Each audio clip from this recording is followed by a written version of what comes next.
અંકલેશ્વર નગર સેવા સદન દ્વારા વોર્ડ નંબર 4 માં આવેલ અક્ષર કોલોનીમાં નવી ડ્રેનેજ લાઇન નાખવાના કાર્યનું ખાતમુહૂર્ત કરવામાં આવ્યું હતું। અંકલેશ્વર નગર સેવા સદન દ્વારા વિકાસના વિવિધ કાર્યો હાથ ધરવામાં આવ્યા છે, જેના ભાગરૂપે આજરોજ નગર સેવા સદનના વોર્ડ નંબર 4 માં આવેલ અક્ષર કોલોનીમાં નવી ડ્રેનેજ લાઇનના કામનું ખાતમુહૂર્ત કરવામાં આવ્યું હતું। રૂપિયા 18 લાખના ખર્ચે નિર્માણ પામનાર ડ્રેનેજ લાઇનના ખાતમુહૂર્ત પ્રસંગે નગરપાલિકાના પ્રમુખ લલિતા રાજપુરોહિત, ઉપપ્રમુખ ભાવેશ કાથ્ય, શહેર ભાજપ પ્રમુખ નરેન્દ્ર પટેલ સહિતના આગેવાનો અને સ્થાનિકો ઉપસ્થિત રહ્યા હતા। નવી ભૂગર્ભ લાઇન નિર્માણ બાદ સ્થાનિકોની પાણી ભરાઈ રહેવાની વર્ષો જૂની સમસ્યાનો અંત આવશે।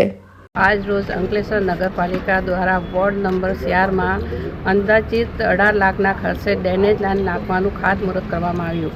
આ ખાતમુહૂર્તમાં શહેર પ્રમુખ શ્રી નરેન્દ્રભાઈ, કોષાધ્યક્ષ જગદીશભાઈ શાહ, उपप्रमुख भावेश भाई, पूर्व प्रमुख विनय भाई और यहाँ स्थानिकों हाजिर रहा था।